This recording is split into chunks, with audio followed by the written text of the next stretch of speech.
सूर्यदेव न केवल ज्योतिष के प्राण हैं बल्कि हमारे जीवन के भी। अगर सोचिए, सूर्य ना हो तो धरती पर जीवन की कल्पना भी नहीं की जा सकती।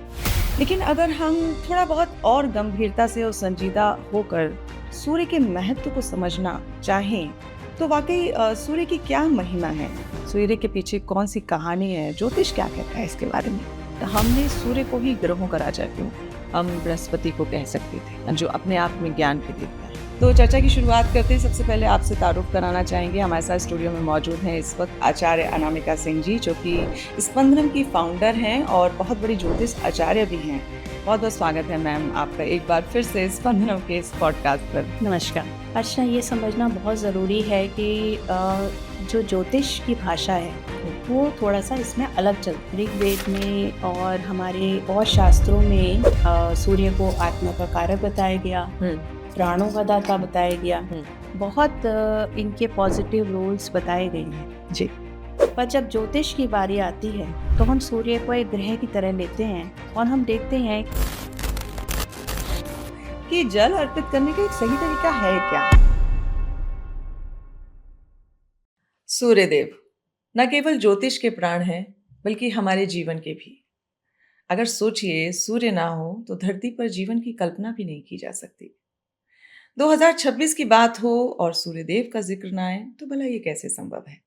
तो अगले 1 घंटे हम लगाएंगे संवाद के जरिए परिक्रमा ग्रहों के राजा सूर्यदेव की, और आपको बताने की कोशिश करेंगे कि ज्योतिष में सूर्य के प्रति क्या क्या बातें हैं जो आपको जानना चाहिए, क्या रहस्य हैं और इसका हमारे जीवन पर कितना बड़ा असर पड़ता है। नमस्कार, मैं हूं अर्चना शर्मा द्विवेदी और स्पंदनम के इस ऑफिशियल पॉडकास्ट पर आप सभी का बहुत बहुत स्वागत है। चर्चा शुरू करते हैं, लेकिन सबसे पहले मैं एक छोटा सा अनुरोध करना चाहूँगी कि आप हमारे स्पंदनम के इस चैनल को ज़रूर सब्सक्राइब करें, और अगर कोई सुझाव है या आपकी कोई जिज्ञासा है, कुछ पूछना चाहते हैं तो हमें कमेंट बॉक्स पे ज़रूर लिखें। और साथ ही अगर आचार्य अनामिका सिंह जी से आप अपनी समाधान, जो भी समस्या ज़िंदगी में है, चाहते हैं तो आप उनसे जुड़ भी सकते हैं। तो चर्चा की शुरुआत करते हैं। सबसे पहले आपसे तारुफ कराना चाहेंगे, हमारे साथ स्टूडियो में मौजूद हैं इस वक्त आचार्य अनामिका सिंह जी, जो कि स्पंदनम की फाउंडर हैं और बहुत बड़ी ज्योतिष आचार्य भी हैं। बहुत बहुत स्वागत है मैम आपका एक बार फिर से स्पंदनम के इस पॉडकास्ट पर। नमस्कार। जैसे कि मैंने मैम कहा कि शुरुआत में कि सूर्य जो हैं वो ज्योतिष के प्राण हैं और हमारे जीवन के भी। और वाकई ये सच है कि अगर एक सुबह आप उठें और सूर्यदेव के दर्शन ना हो तो ऐसा लगता है जैसे हमारी सुबह अधूरी सी है। लेकिन अगर हम थोड़ा बहुत और गंभीरता से और संजीदा होकर सूर्य के महत्व को समझना चाहें तो वाकई सूर्य की क्या महिमा है, सूर्य के पीछे कौन सी कहानी है, ज्योतिष क्या कहता है इसके बारे में। हाँ, आशा जी, बहुत अच्छा प्रारंभ किया है हमने। सूर्य देव का इस साल में जो है बहुत ही महत्व है और सूर्य के बारे में बात ना हो तो ये कैसे हो सकता है। बिल्कुल। शुरुआत में मैं हमेशा यही चाहती हूँ कि हम एक वंदना से ही शुरुआत करें। तो एक छोटी सी वंदना गुरुओं के चरणों में। ब्रह्मा गुरुर्विष्णु गुरुर्देवो महेश्वरा, गुरुर साक्षात परम ब्रह्म तस्मै श्री गुरुवे नमः। जो गुरु हैं उनके चरणों में मैं प्रणाम करती हूँ, बारंबार प्रणाम करती हूँ और इस श्रृंखला को आरंभ करती हूँ। जी। हाँ, तो अर्चना, आपने कहा कि हम सूर्य को जो है आत्मा क्यों कहते हैं, प्राण क्यों कहते हैं, क्या कहानी है इसके पीछे, और सूर्य को ही क्यों हमने चुना कि वो आत्मा का कारक है। जी। तो सूर्य जो है आत्मा का कारक इसलिए है क्योंकि आत्मा जो है वो साक्षी है, आत्मा देखती है। और सूर्य क्या करता है, सूर्य प्रकाशवान है, सूर्य का काम है, उसका धर्म है प्रकाश करना, तो वो सभी चीज़ों को उद्घाटित करता है। उसकी वजह से हम सारी प्रकृति को देख पाते हैं। तो सूर्य का काम इस समय क्या हुआ, साक्षी, वो साक्षी है सभी चीज़ों का।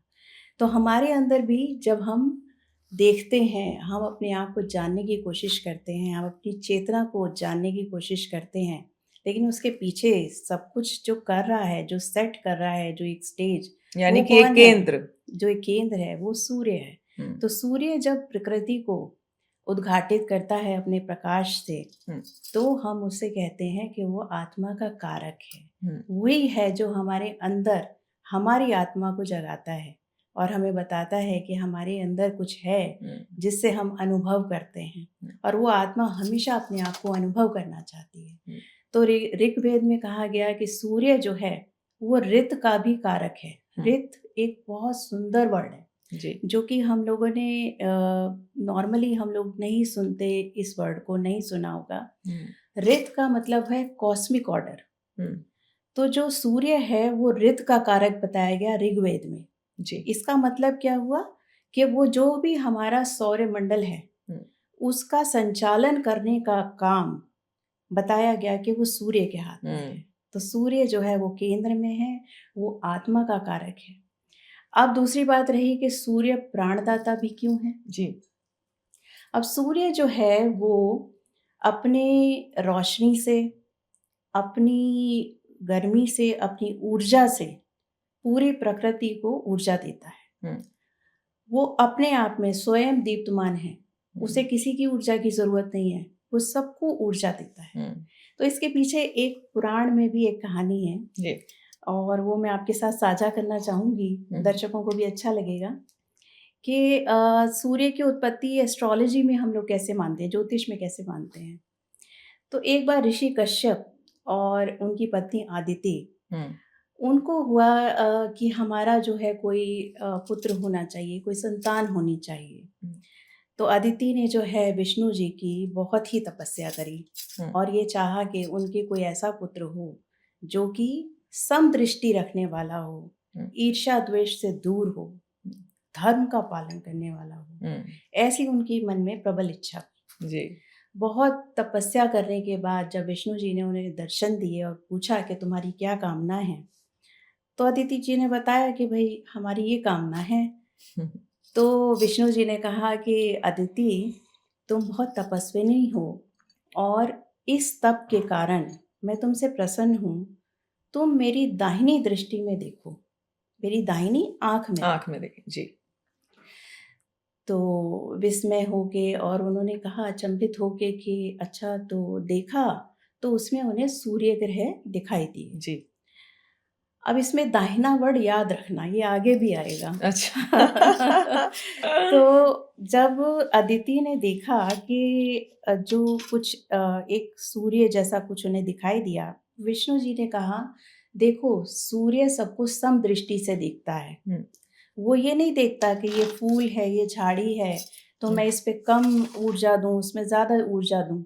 वो सबको समदृष्टि से देखता है, धर्म का पालन करता है, अपना जो काल है उसका वो निश्चित बेहद टाइम पे अनुशासित। अनुशासन है उसका। तो ऐसा ही पुत्र तुम्हारे गर्भ से जन्म लेगा। तो ऐसे करके आदित्य का जन्म हुआ। ये बात हमारी पुराण में कही गई। अब बात हुई प्राणों का दाता। अब सूर्य जो है, क्योंकि हमें पता ही है कि वो ही एक हमारे पास ऊर्जा का स्रोत है पूरे सौर मंडल में जी और उसकी वजह से आदमी, ये तो सही है कि जो उसका सुबह का उठना, रात का जगना, जो एक हमारी सर्केडियन रिदम है, वो सूर्य ही तय करता है। सूर्य जो है हमारे जितनी भी मौसम है वो भी निर्धारित करता है। हमारे 12 महीना सूर्य के उसके ऊपर है।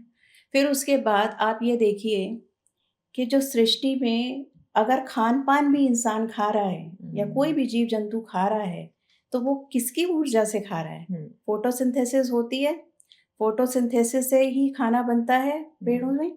तो वो जो खाना है उसकी ऊर्जा जो शरीर में जाती है, वो हमारा सूर्य का ही तत्व हमारे अंदर जाता है। तो सूर्य हमारे प्राणों का दाता है। तो इस तरह से ये महिमा कही गई। लेकिन मुझे एक चीज थोड़ी-सी अचंभित करने वाली थी कि हमने सूर्य को ही ग्रहों का राजा क्यों कहा है? हम बृहस्पति को कह सकते थे, जो अपने आप में ज्ञान के देवता हैं, या फिर हम शनि देव को कह सकते थे। शनि को हम ग्रहों के राजा बोल सकते थे। इसके पीछे भी कोई ज्योतिषीय गणित है? बहुत सुंदर प्रश्न है और बहुत ही डीप में जाके प्रश्न है कि सूर्य ही क्यों ग्रहों का मतलब राजा ये माना सवाल गया। बहुत स्वाभाविक है लोगों बहुत के ज़हन में स्वाभाविक है, उठना, बहुत स्वाभाविक कि है। कोई खास कारण या सिर्फ तेज की वजह से? तेज तो उनका है ही। देखिए, इसको हम ना साइंटिफिक दृष्टिकोण से देखते हैं कि सूर्य जो है वो ग्रहों का राजा क्यों है। हालाँकि इसकी एस्ट्रोलॉजिकल भी रेफ़रेंसेस हैं, उसकी भी एक अलग बात है। लेकिन साइंटिफ़िक तौर से भी अगर आप देखना चाहें, तो सूर्य का द्रव्यमान हुँ, बाकी सभी सौरमंडल में जितने भी ग्रह हैं, उनसे भी मिला के 99.8% है। इसका मतलब क्या समझे? जिसका द्रव्यमान ज़्यादा है, उसका गुरुत्वाकर्षण भी ज़्यादा है। ओह! अच्छा। तो सूर्य का इतना गुरुत्वाकर्षण होने के कारण जितने भी ग्रह हैं, वो उसके चारों ओर चक्कर लगाते हैं। वो अपनी कक्षा में, परिक्रमा। कक्षा का मतलब ऑर्बिट में हुँ, हुँ। उसके चारों ओर चक्कर लगाते हैं। ग्रहों की अपनी एक वेलोसिटी है, उसकी वजह से भी वो अपनी कक्षा में रहते हैं, लेकिन सूर्य का जो इतना गुरुत्वाकर्षण है, हुँ, उसकी वजह से ये कक्षा बनती है। अगर वो ना हो सपोज़ सोच के देखिए कि अगर सूर्य में इतना गुरुत्वाकर्षण ना हो, तो हुँ। सारे जितने भी ग्रह हैं वो भ्रमित हो जाएँगे। हम इसे एस्ट्रोलॉजी में कहेंगे कि भ्रमित हो गए, लेकिन साइंटिफिक तौर पे वो इधर-उधर चले जाएँगे। हाँ। वो अपनी एक लाइन में नहीं आ पाएँगे, उस हुँ, ऑर्बिट में नहीं घूम पाएँगे। तो सेंटर में, केंद्र में कौन है जो इन सबको सँभाले हुए है? वो राजा है। राजा का काम है कि प्रजा जो है वो उसके अधीन हो, वो उसके जो उसके आदेश हैं या फिर जो उनका धर्म है उसको पालन करे। हुँ, हुँ, तो सभी ग्रह जो हैं उनके चारों ओर चक्कर लगाते हैं और उनकी बात को मानते हैं। तो हुँ। इसलिए सूर्य जो है वो सभी ग्रहों के राजा हैं। आपको ऐसा लगता है कि पौराणिकता भी इससे जुड़ी है, माइथोलॉजिकली बहुत सारी कहानियाँ हैं हमारी, जो हम समय-समय पर कहते हैं सूर्यदेव के बारे में। लेकिन साइंस एक अलग तरीके से चीज़ों को सामने रखता है और उसमें जब ज्योतिष की बात आती है, तो ज्योतिष काफ़ी हद तक विज्ञान और लोगों की आस्था में काफ़ी संतुलन बिठा के चीज़ों का जवाब देता है। अ, अगर हम सूर्य की बात कर रहे हैं, तो ये 12 आदित्यों का क्या महत्व है? ये भी मुझे जानना है।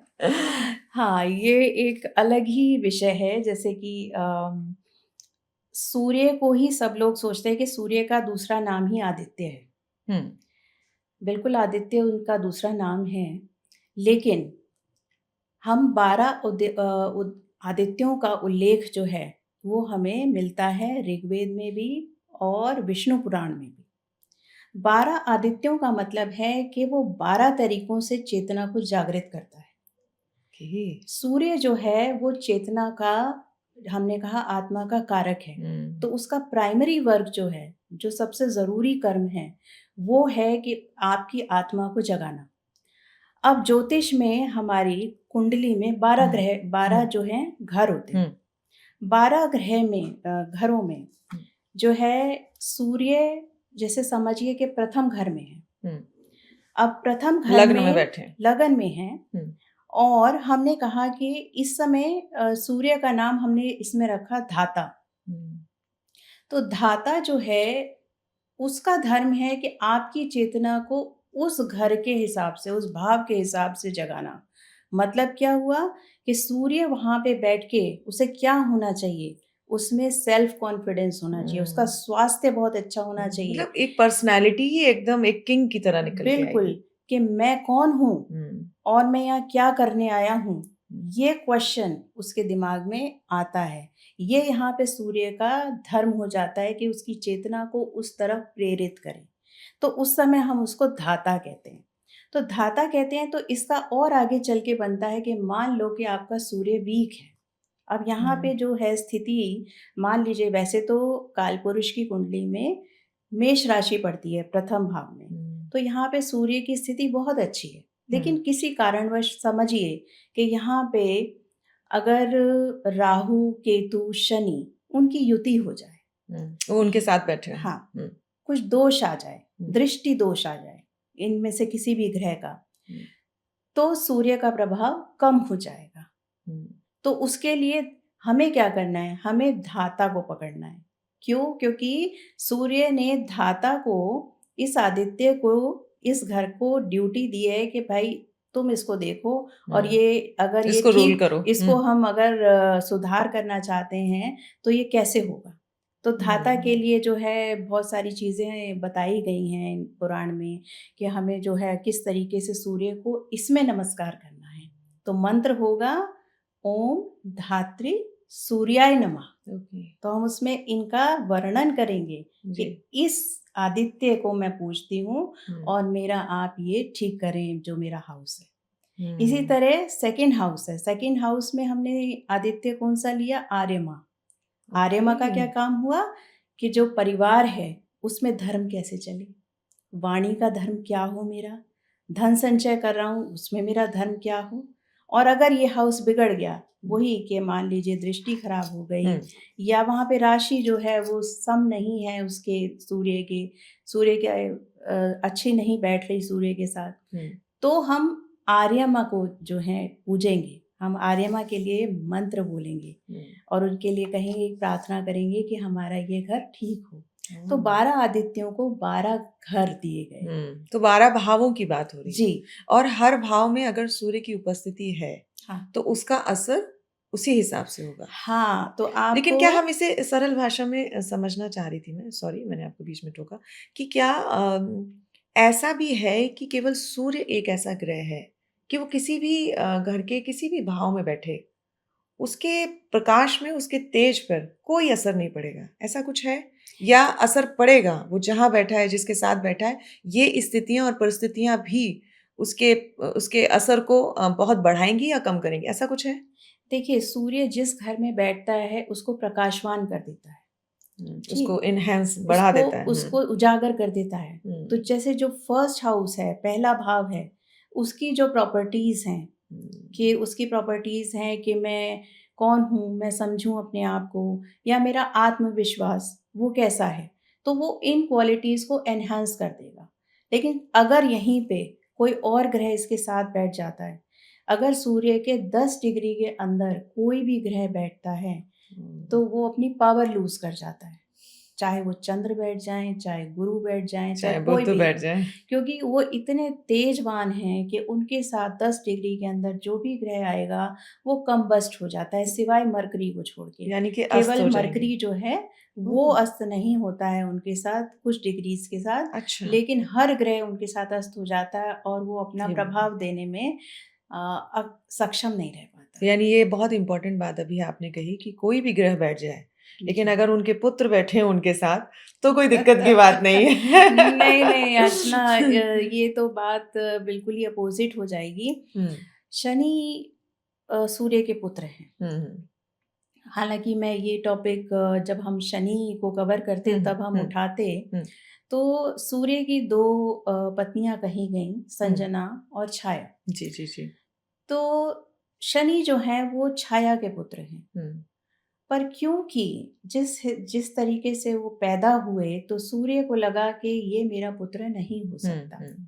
ये इस रंग का क्यों है? इसमें उनके वो स्वरूप को तेज क्यों देखकर नहीं है? जी, तो उस स्वरूप को देख के उन्हें लगा कि ये मेरा पुत्र नहीं और उन्होंने उसे स्वीकार स्वीकार नहीं करने से किया। मना जी, कर जी, दिया। जी, जी। इस कारण दोनों में द्वेष हो गया हुँ, कि शनि अपनी जगह सही है, मैं पुत्र हूँ, मुझे नहीं आपने स्वीकारा। जी। वो अपनी जगह सही है कि मेरे साथ कुछ छल हुआ शायद हुँ, कि हुँ, मेरा पुत्र ऐसे कैसे। हुँ, तो इस कारण से जब भी सूर्य और शनि युति हो जाए या हुँ। आपस में दृष्टि हो जाए, तो पुत्र और पिता के बीच के संबंध खराब हो जाते हैं। तो जैसा आपने 12 आदित्यों के बारे में बताया, तो क्या ये 12 भाव से हम इसको जानें?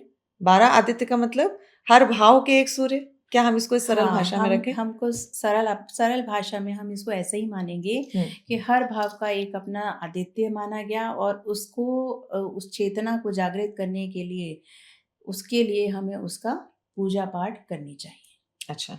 तो सिंपल सी बात में देखा जाए जो अभी हमारा ये शो देख रहे हैं, वो ज़रूर जानना चाहेंगे कि उनके जीवन की उत्पत्ति का कारण क्या है? और जैसा कि आज जब हम सूर्य की बात कर रहे हैं तो देखिए आपने भी काफ़ी बड़े प्रभावित और तेजपूर्ण वाले कपड़े पहने हैं, मैंने भी लाल रंग का दुपट्टा ओढ़ा हुआ है। तो क्या रंग भी निर्धारित हैं सूर्य देव के? हाँ, सूर्य को ज्योतिष में लालिमा से दिखाया गया कि उनका जो रंग है वो लालिमा लिए हुए है। हुँ, जब सूर्य उगता है तो लालिमा लिए हुए होता है। उनका केसरिया रंग भी बताया गया जी। और उनकी रश्मियाँ तो हैं ही ख़ैर हुँ, सुनहरी, हुँ, गोल्डन। तो ये तीनों कलर जो हैं वो सूर्य को दिखाते हैं कि ये सूर्य के कलर्स हैं। जी। इसके अलावा मैं एक और चीज़ इसमें ऐड करूँगी।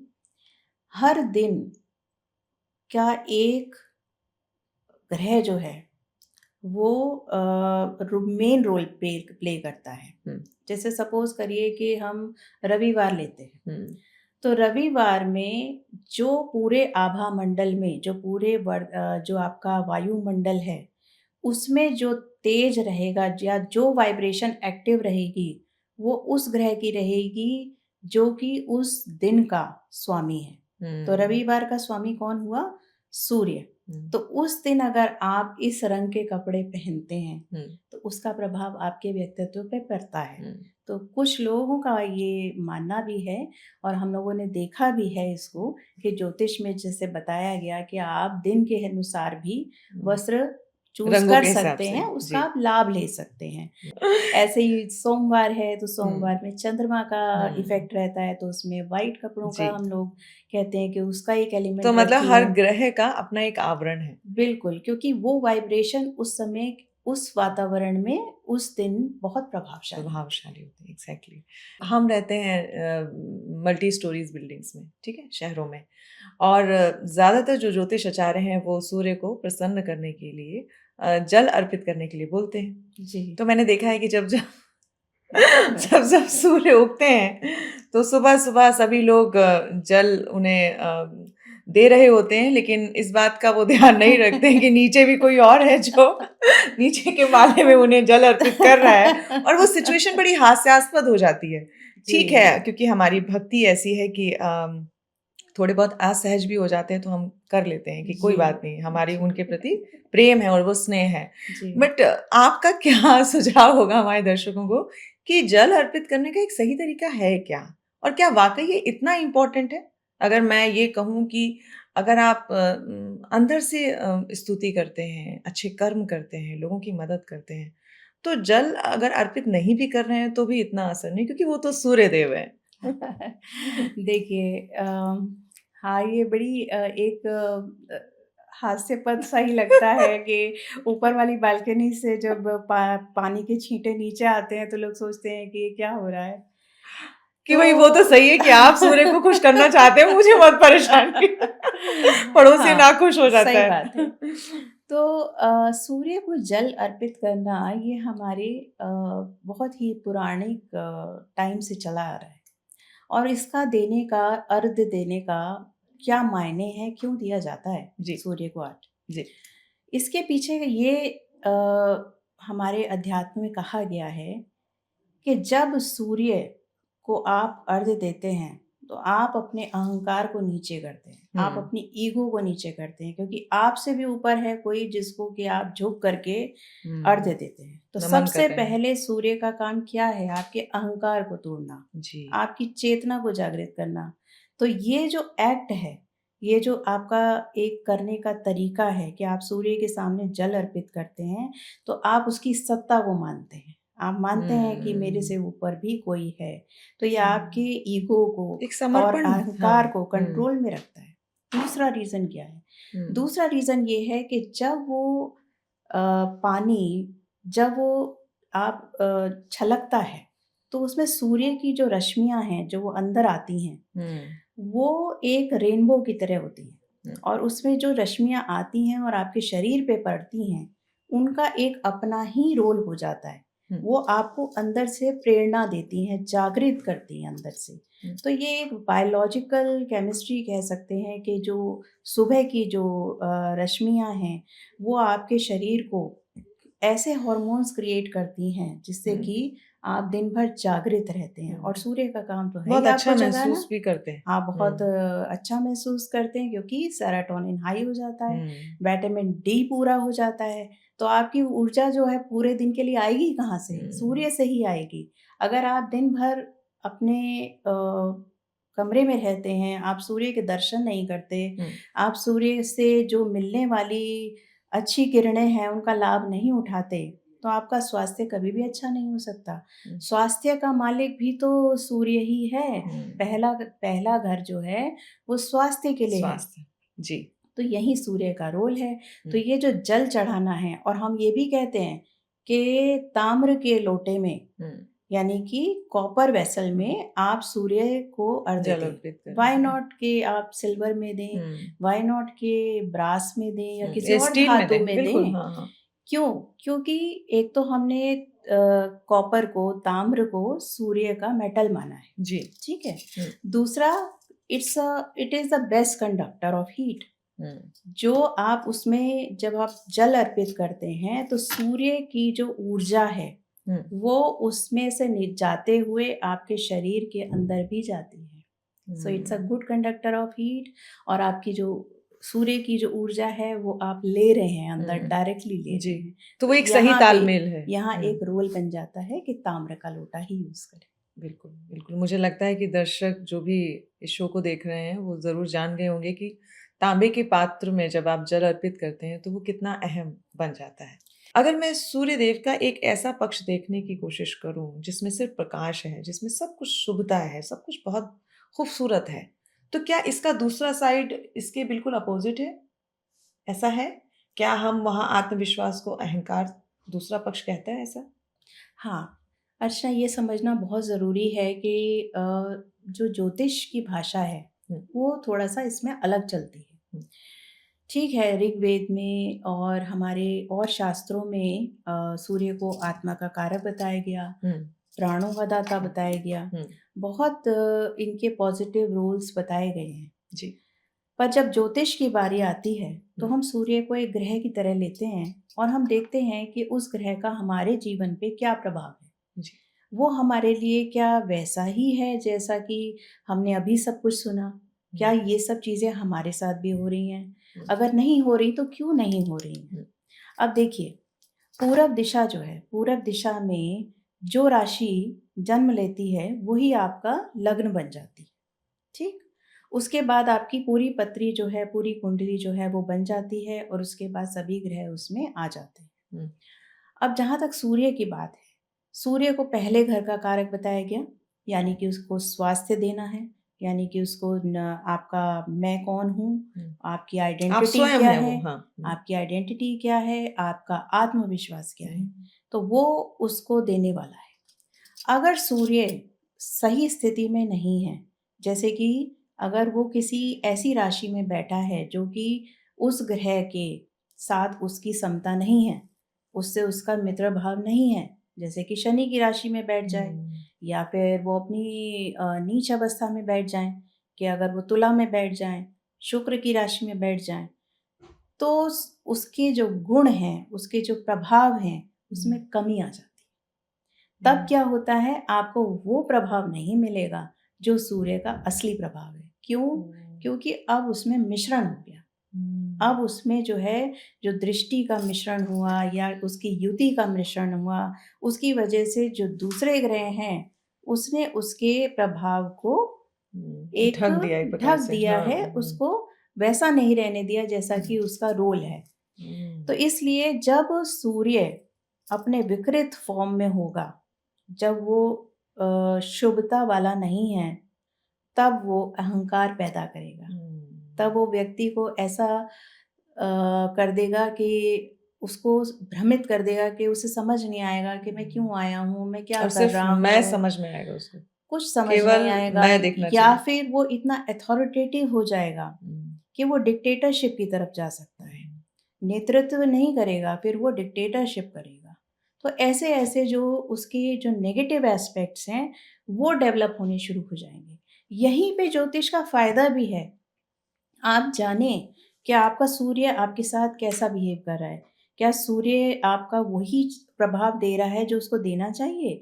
आप समझें कि क्या मेरे पास टैलेंट तो बहुत कुछ है, लेकिन मैं उसे दिखा ही नहीं पा रहा हूँ। मेरे पास अथॉरिटी है, लेकिन मैं अपनी अथॉरिटी का यूज़ ही नहीं कर पा रहा हूँ। इसका मतलब सूर्य वीक है, तो उसको आपको मजबूत करना होगा।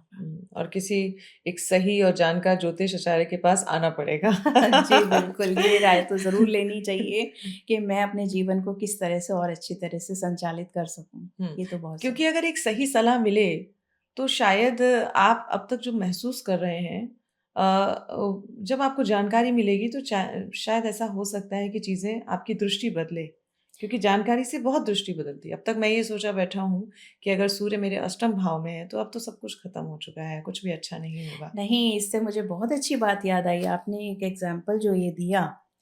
देखिए, सूर्य जो है नेतृत्व देता है, लीडरशिप देता है। हुँ, आप बड़ी अचंभित हो जाएँगी ये एग्ज़ाम्पल सुन के। महात्मा गांधी जी का सूर्य 12वें हाउस में था। अब आप सोचिए, माय जो गॉड! वर्ल्ड लीडर थे, जिन्हें दुनिया मानती है कि वो उनसे बड़ा लीडर, लीडर तो उनका कौन ही होगा, राइट? लीडरशिप क्वालिटी, लेकिन वो आई कहाँ से? वो आई बहुत हुँ, संघर्ष से। हाँ, 12वां हाउस क्या दिखाता है? विरक्ति। हुँ, 12वां हाउस और क्या दिखाता है कि आप जो है जीवन के उस मोड़ पे पहुँच जाते हैं जब भौतिकता आपके लिए मायने नहीं रखती। हुँ, तो गांधी जी को जो अंदर से जो उनकी चेतना जागी, हुँ, जो सूर्य जागा, वो वो अफ्रीका की दूसरी तरह हाँ, से दक्षिण जागा। अफ्रीका का ही एक बहुत बड़ा रोल था, ये दूसरी तरह का विदेश सूरज में। जागा। वो अपने अंदर का सूरज उन्होंने इतना, जिसे हम तेजस कहते हैं, हुँ, अंदर के सूरज को हम तेजस कहते हैं। वो हुँ, उनका ऐसा जागा कि मासेस को उन्होंने जो है हुँ, मोबिलाइज़ कर दिया। बिल्कुल। और 12वां घर मासेस के लिए भी कहा जाता है। हुँ, तो आप देखिए कि सूर्य चाहे किसी भी घर में हो, हुँ, लेकिन अगर आप ये समझ गए कि उस घर में रह के सूर्य के कौन से गुण धर्म को मैं अपनाऊं कि मैं सूर्य की भांति चमक जाऊं। हुँ। सूर्य कहीं भी रहेगा, आपको चमकाएगा, चाहे वो किसी भी घर में हो। बताइए कितनी लेकिन ये इम्पोर्टेंट बात आपको है। पता हाँ, होना चाहिए कि मैं संघर्ष के द्वारा चमकूँगा, हुँ, या फिर जो आपके प्रारब्ध हैं कि चलो आपको सूर्य बहुत अच्छी स्थिति में मिल गए, उच्च की स्थिति में हुँ, मिल गए, हुँ, लगन में बैठ गए, हुँ, या फिर वो नवम भाव में बैठ गए, तो हुँ, आप ठीक है, आप निश्चिंत हैं कि आपका सूर्य आपके साथ है। लेकिन सूर्य तब भी साथ देगा जब आप अपने आप को बदल लेंगे। और ये एक अच्छा ज्योतिषी ही आपको बता सकता है हुँ। कि सूर्य में 12वें हाउस में होने के बाद भी आप वर्ल्ड लीडर बन सकते हैं। My God! मुझे तो सुनने में बहुत अच्छा लग रहा है, एक होप समझ में आई क्योंकि कुछ भावों को लेके तो लोग डर जाते हैं, बिल्कुल नहीं। कि अगर इसमें सूर्य बैठे हैं तब तो फिर जीवन बहुत कष्टमय होगा, बहुत बिल्कुल नहीं, संघर्षरत होगा। बिल्कुल नहीं। सूर्य को हुँ, समझना है, सूर्य की क्वालिटीज़ को समझना है, उस भाव को समझना है, हुँ, वो भाव आपसे क्या डिमांड कर रहा है, हुँ। किस क्षेत्र में वक़्त की डिमांड क्या कर माँग रहा है, है। राइट। बिल्कुल, अगर हुँ। आप वो समझ गए, तो आप बिल्कुल सूर्य की तरह चमक सकते हैं। और एक जानकार और एक सही ज्योतिष होना भी बहुत ज़रूरी है। एक सही ज्योतिषी के पास जाइए अपनी बात रखने के लिए, जैसे कि अनामिका जी हैं ही आपके सामने। आपके हर सवाल का जवाब वो देंगी ज्ञान के आधार पर। आगे बढ़ते हैं मैम। जैसे कलर की बात हम लोग कर रहे थे और जब सूर्य को हमने इतना टटोला, इतना जाना, तो मुझे ऐसा लगा कि मैंने कई बार देखा है लोगों की हाथों में कि माणिक्य वो रूबी पहनते हैं। तो अगर हम सिर्फ़ लाल रंग ही इसका आधार माँगे तो क्या मूँगा भी पहना जा सकता है? हाँ जी, रंग के हिसाब से जो रत्न है वो तय नहीं होते। हुँ, ज्योतिष में जो रत्न तय किया जाता है वो उसकी क्वालिटी पे किया जाता है। हुँ। जैसे कि माणिक्य है, माणिक्य को हम सूर्य का रत्न मानते क्या हैं। मतलब माणिक्य ही क्यों चुना गया है? हाँ, माणिक्य इसलिए चुना गया कि जो माणिक्य के अंदर की जो क्वालिटीज़ हैं, हुँ, वो सूर्य के जैसी हैं। जी। जैसे सूर्य का काम है कि अंदर के तेजस को उभारना, हुँ, इसी तरह जब आप माणिक्य धारण करते हैं, तो उसका भी फंक्शनल जो कार्य है वो यही है, क्योंकि ना तो वो ज़्यादा एग्रेसिव होने देता है हुँ। और ना ही वो आपको लो करेगा। तो वो एक एक संतुलन। ऐसा हुँ। संतुलन है कि वो माणिक्य में ही मिलता है। हुँ, अगर मूँगा को हम लेते हैं, मूँगा जो है वो बहुत ही जल्दी या तो हीट ले लेता है, एग्रेशन बढ़ा देता है या कम कर देता है। हुँ, तो वो सूर्य की तरह समभाव नहीं है। हुँ, तो हमने उसको किसके साथ जोड़ा? मंगल के साथ। हुँ। मंगल किस लिए? क्योंकि मंगल करेज का कारक है। जी। अगर आपको करेज चाहिए, आपको हुँ, डर लगता है, तब हुँ, हमने उसको मंगल के साथ, लाल होते हुए भी वो मंगल के साथ जाएगा, वो हमारे सूर्य के साथ नहीं जाएगा। सूर्य के साथ वही जाएगा जो समभाव हो, जो हमारी जितनी संतुलन। रिक्वायरमेंट है, हुँ। संतुलन है, उसको दे सके। मैम हमने बहुत कुछ कवर किया सूर्य के बारे में, रंगों को हमने कवर किया, उनके महत्व को जाना और ये भी जाना कि उन्हें ग्रहों का राजा क्यों कहा जाता है। लेकिन जब आप अपना घर बना रहे हैं तो क्या सूर्य की वहाँ पर भी अहमियत बढ़ती है? अगर हम वास्तव में सूर्य की अहमियत को देखें, उनकी मौजूदगी को देखें, तो वो कितना महत्वपूर्ण है? बिल्कुल। जब सूर्य की बात हुई है तो ज्योतिष हो गया, वास्तु की बात क्यों ना हो। वास्तु में भी सूर्य का उतना ही रोल है। हम्म, जो ईस्ट डायरेक्शन है, पूर्व दिशा है, वो सूर्य को निर्धारित की गई है। सूर्य वहाँ के देवता हैं।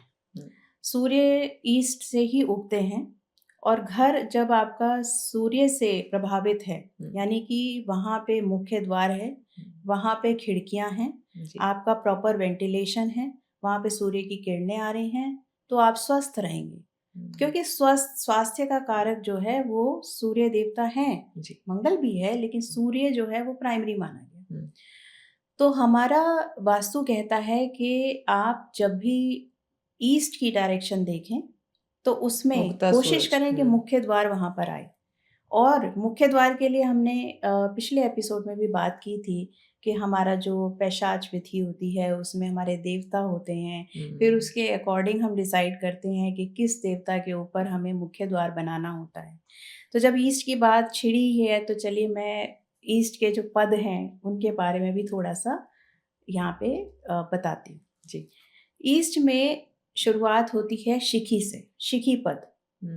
चलिए उससे पहले मुझे थोड़ा सा और रिवाइंड करना पड़ेगा। जैसे हमने पिछले एपिसोड में बात की थी, एक घर को हम 81 पदों में बांटते हैं। ये इसको हम बोलते हैं पद विन्यास। एक पद जो है वो हम एक देवता को, जैसे हमने जो पैशाच में है वो एक पद एक देवता को देते हैं, तो ऐसे करके 32 देवता हो जाते हैं। हर दिशा में 8 देवता। हम अभी लास्ट विधि की ही बात कर रहे हैं, मुख्य द्वार की बात कर रहे हैं। तो जो ईस्ट है उसमें सबसे पहले देवता हैं शिखी। शिखी जो है वो वास्तु पुरुष के मस्तक पे आते हैं, ठीक है, जैसे शिखा है उनकी। ये एक ऐसी अग्नि है जो कि बहुत ही दैविक अग्नि है। इसका काम जो है आपके पूरे घर को की चेतना को ऊर्जा देना है। कहा जाता है कि इस पद पे गलती से भी कोई भी ऐसा कार्य ना करें जिससे शिखी डिस्टर्ब हो जाए, शिखी की अग्नि जो है वो खराब हो जाए। जैसे कि टॉयलेट बनाना, किचन बनाना, ये सब चीज़ें, स्टोर बना देना वहां पर। शिखी का जितना भी एरिया है उसको आप छोड़ दीजिए। शिखी को अगर आपने टच कर दिया तो वो घर जो है आपको शुभ फल नहीं दे सकता। तो शिखी एक ऐसी ऊर्जा हुई, वो अग्नि तत्व से रिलेटेड है। नेक्स्ट पद आया आपका पर्जन्य। अब पर्जन्य जो है वो ऐसे देवता हैं जो कि बारिश के देवता हैं, घने बारिश वाले। तो उनका क्या है कि वो बारिश बरसाते हैं, और कभी कम है कभी ज़्यादा है, तो वो बारिश के देवता हुए। उस पद पे भी हम द्वार नहीं बनाते। थर्ड नंबर पे आए हमारे जयंत। अब जयंत जो है नाम से ही पता चलता है कि विजय देंगे। तो विजय देंगे तो हमने कहा विजय तो हमें चाहिए हर क्षेत्र में। तो हमने कहा मुख्य द्वार आप इस पे बना दीजिए। तो ये तीसरा पद है। तो हम तीसरे पद को बोलते हैं शुभ है, इसमें बना लीजिए। चौथे पे आए आपके इंद्रदेव। अब इंद्रदेव जो है नेतृत्व करते हैं, पूरी आपकी जितनी भी अनुशासन है उसको करते हैं। तो इंद्र को हमने कहा कि ये शुभ पद है, चौथा पद है, इस पे भी आप मुख्य द्वार बनाएं। अब ईस्ट में पांचवा देवता आ गया सूर्य, आज का देवता। अब सूर्य पे पद नहीं बनेगा। अब सूर्य जो है वो धर्म के देवता है, और हमने बाकी सब बातें इनके बारे में करी। जो राज की बात है वो मैं अभी थोड़ी देर बाद बताऊंगी। फिर उसके बाद आए सत्य आए, फिर उसके बाद आए भृष आए, फिर आए आपके पास अंतरिक्ष। इस तरह से 8 पद आए। अब आप कहेंगे शिखी तो बहुत अच्छे देवता हैं, शिखी तो अग्नि है, दैविक अग्नि है, पूरे घर को संचालित करिए, वहां से विचारों का उद्गम होता है। ऐसे में हम क्यों ना बनाए मुख्य द्वार। पर्जन्य जो है, अब देखिए जब बारिश ना हो, पानी ना बरसे, तो फिर सृष्टि कैसे चलेगी। तो पर्जन्य पे क्यों ना बनाए, सबकी अहमियत है अपनी ना, अपनी जगह उस पर। पे क्यों ना बनाए। फिर हमने कहा सूर्य पे भी मत बनाओ मुख्य द्वार, जबकि सूर्य तो हमारे प्राणों का दाता है, आत्मकारक है, फिर भी हमने कहा उस पे ना बनाए। फिर हमने कहा सत्य पे भी ना बनाए, क्योंकि सत्य जो है वो सत्य का नियम चाहिए उन्हें। तो उस तरह हमने कहा कि भाई वृक्ष पे भी मत बनाओ और अंतरिक्ष पे भी मत बनाओ।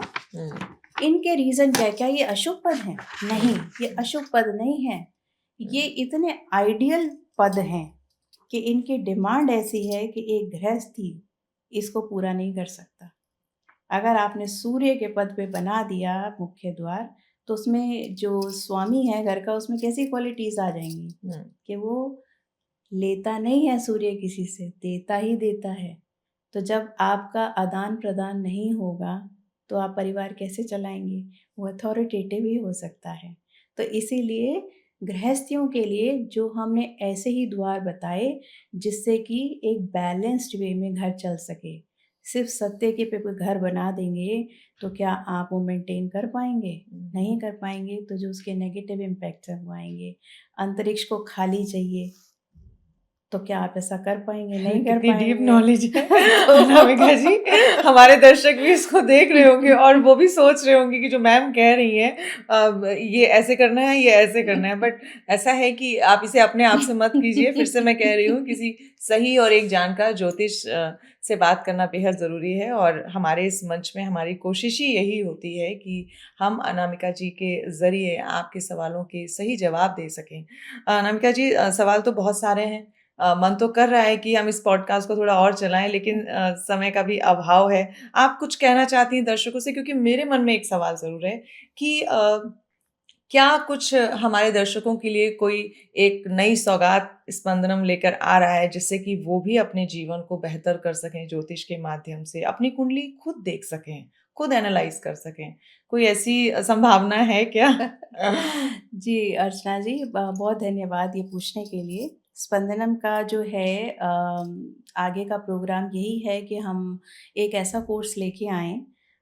अभी हम वास्तु से शुरुआत करेंगे। वास्तु का एक हम कोर्स तैयार कर रहे हैं, जिसमें कि हम शास्त्रों के अकॉर्डिंग जो वास्तु सिखाया गया है, बताया गया है, हम उसको लोगों तक पहुँचाएँ। लोगों तक पहुँचाएँगे। जिसमें कि आपने ये डिटेलिंग देखी कि पदों का जो है क्या रोल है, क्या ये सब चीज़ें, पद विन्यास क्या होता है। जी। इससे लेकर के हम सारी डायरेक्शंस हैं जो हैं वो हम शास्त्रों के अकॉर्डिंग भी समझाएँगे और जो मॉडर्न तरीके हैं उनको भी बताएँगे। तो इससे लेकर के हमारा जल्दी ही एक कोर्स आने वाला है।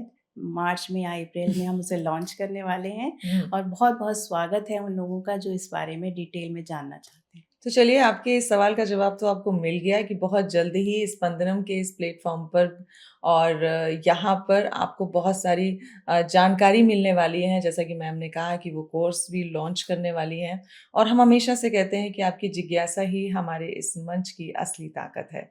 तो आज के इस अंक में, इस पॉडकास्ट में हम दोनों को दीजिए इजाज़त, इस विश्वास के साथ कि अगले अंक में हम जब हाज़िर होंगे। और हाँ, मैं बीच में एक बार और बोलना चाहती हूँ, हालाँकि इस औपचारिकता की ज़रूरत नहीं है। मुझे विश्वास है कि आपने हमारे चैनल को सब्सक्राइब किया है और आपके मन में भी अगर कोई भी सवाल है या हमसे आप कुछ कहना चाहती हैं, तो कमेंट बॉक्स पे ज़रूर लिख सकते हैं। और अपनी किसी समस्या का समाधान चाहते हैं अनामिका जी से जुड़कर, तो आप उनसे भी संपर्क कर सकते हैं। स्क्रीन पे नंबर्स दिए जा रहे हैं, प्लीज़ हमें कॉन्टैक्ट कीजिए। Thank you so much Anamika ji, एक बार फिर से बहुत-बहुत धन्यवाद। धन्यवाद स्पंदन की तरफ से। नमस्कार।